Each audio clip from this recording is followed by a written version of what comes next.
딸이 판 집에서 30해 전 살인 증거가 나왔다.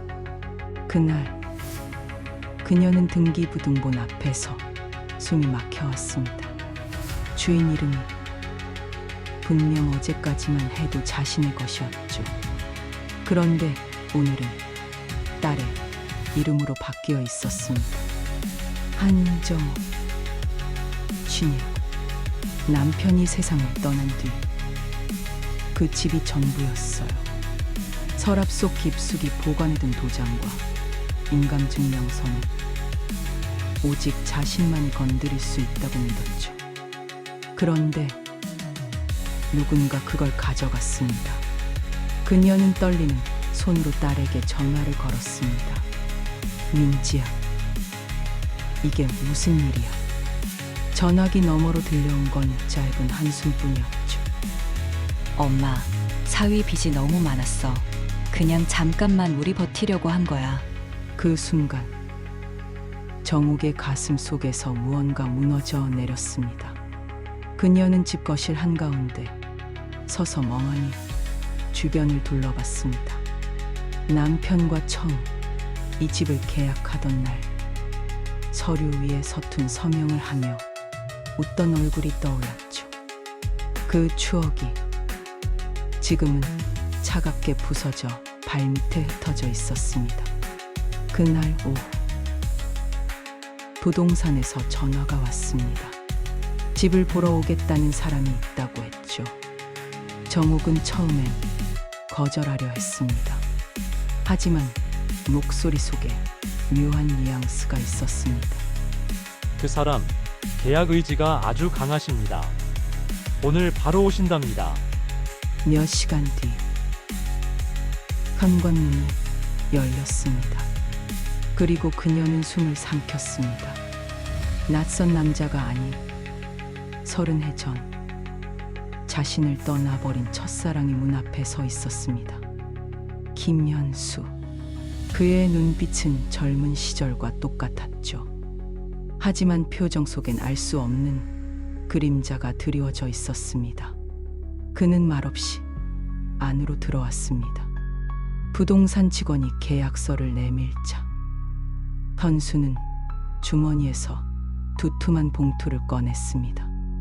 정옥의 손에 얹힌 그것은 결코 가벼운 무게가 아니었죠. 그리고 그는 낮게 속삭였습니다.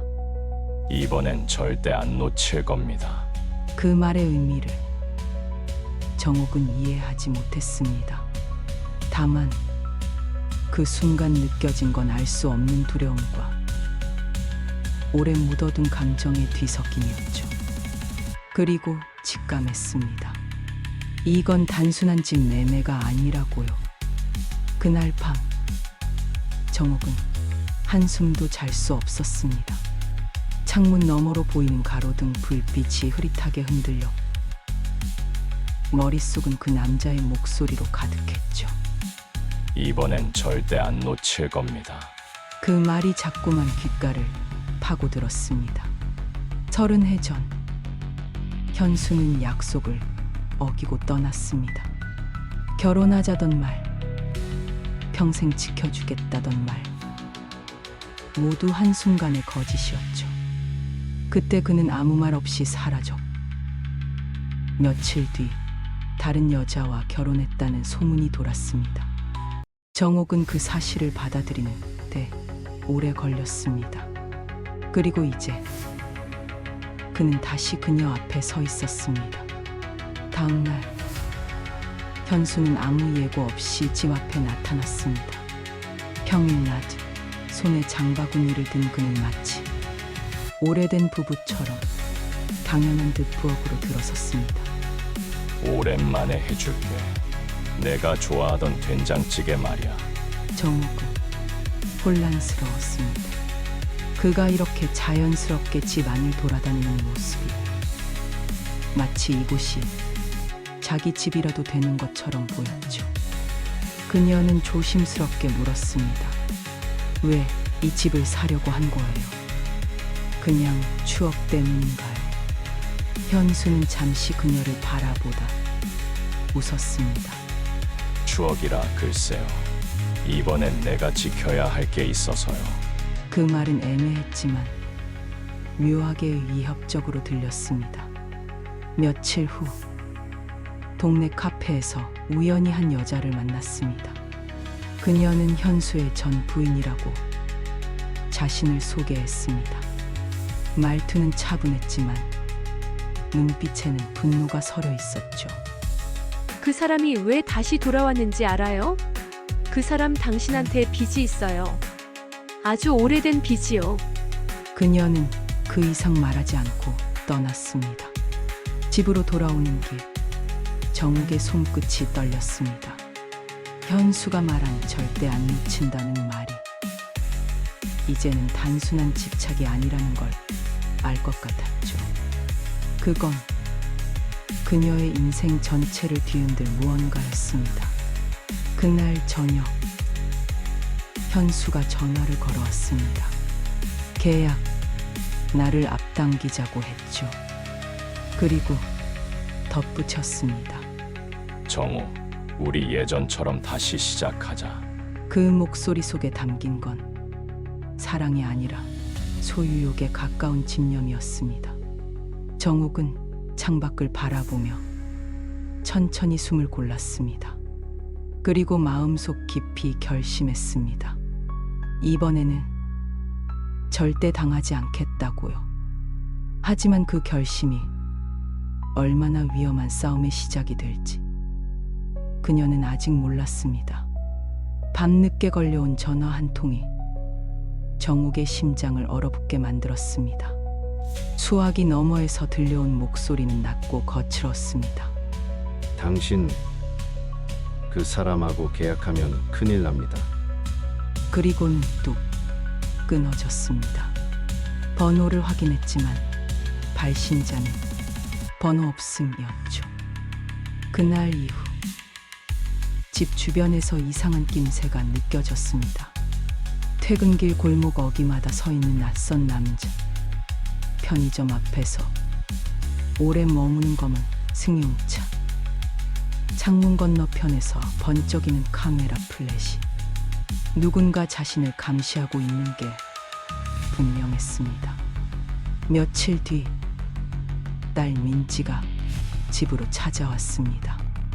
눈 밑이 퀭하게 꺼진 얼굴로 그녀는 조용히 입을 열었습니다. 엄마, 현수 아저씨 그 사람 나한테 접근한 거야. 정옥의 머릿속이 하얘졌습니다.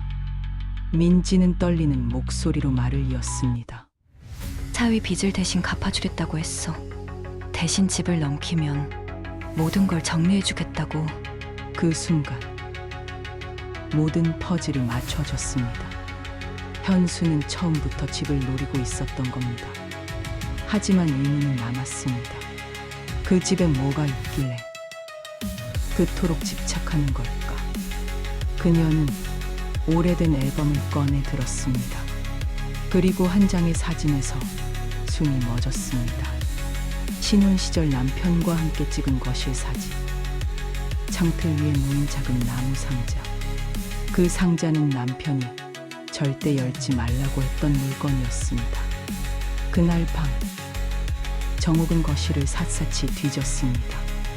마침내 벽장 깊숙한 곳에서 먼지 쌓인 나무 상자를 발견했죠. 덜컥 열어본 순간 안에는 두꺼운 봉투와 오래된 흑백 사진 몇 장이 들어 있었습니다. 사진 속에는 젊은 시절의 현수와 남편이 함께 서 있었습니다. 그리고 봉투 안에는 누군가의 이름이 적힌 비밀 계좌 목록이 있었습니다. 금액은 상상을 초월했습니다. 그때 현관문이 벌컥 열렸습니다. 현수가 문턱에 서 있었습니다. 그의 눈빛은 더 이상 부드럽지 않았습니다. 상자를 내려놔요. 정우, 그건 당신이 가져선 안 되는 거요. 정옥은 두 손으로 상자를 꼭 끌어안았습니다. 그리고 직감했습니다. 이제부터 이 싸움은 집 한 채의 문제가 아니라 목숨을 건 전쟁이 될 거라는 거요. 현수의 목소리는 칼날처럼 날카로웠습니다. 상자를 내려놔요. 지금이라면 조용히 넘어갈 수 있습니다. 그 말 속에는 분명 위협이 섞여 있었죠. 정욱은 눈을 피하지 않았습니다. 이게 뭐길래 당신이 이렇게까지 하는 거예요? 현수의 입꼬리가 뒤틀리며 올라갔습니다. 그건 당신 남편이 죽기 전에 남긴 빚이자 나한테 진 빚입니다. 그녀의 심장이 크게 내려앉았습니다. 남편은 평생 성실하게 살았다고 믿었죠. 하지만 현수는 잔혹한 진실을 꺼냈습니다. 30해 전 당신 남편은 나와 함께 불법 자금 세탁을 했습니다. 그 계좌에 있는 돈은 내 몫이었죠. 그는 한 발짝 다가왔습니다. 그 돈을 빼돌린 채 당신이랑 결혼해버렸어요. 나를 배신한 거지. 정옥의 손이 떨렸습니다. 그 돈 아직도 그대로 있는 건가요? 현수는 상자를 가리켰습니다. 그래서 그 집이 필요했던 거요. 금고 비밀번호는 집 구조 속에 숨겨져 있으니까. 그때 복도에서 발소리가 들렸습니다.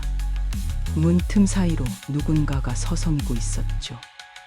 문이 열리자 민지가 창백한 얼굴로 들어왔습니다. 엄마, 경찰이 나 찾고 있어. 사위 빚 때문에 나도 사기 공범으로 몰리고 있어.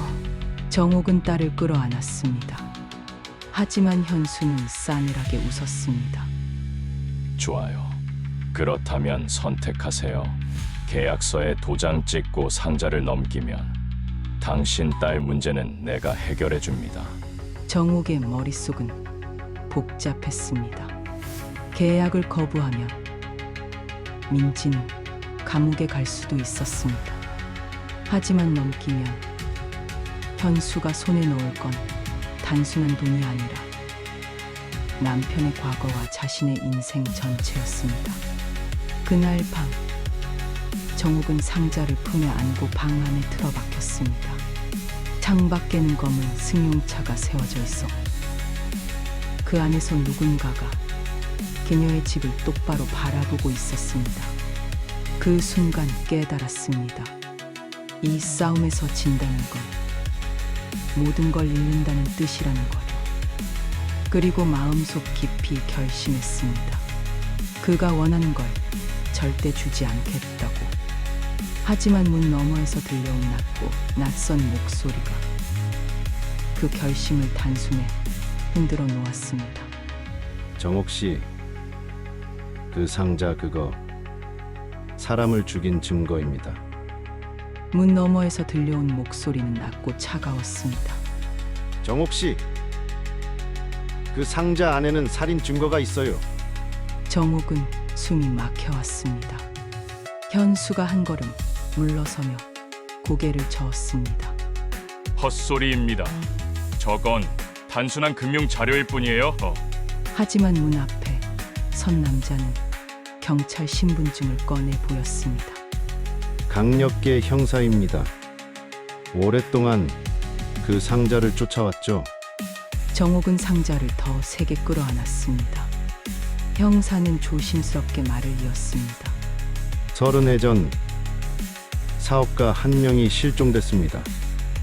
마지막으로 목격된 장소가 이 집이었어요.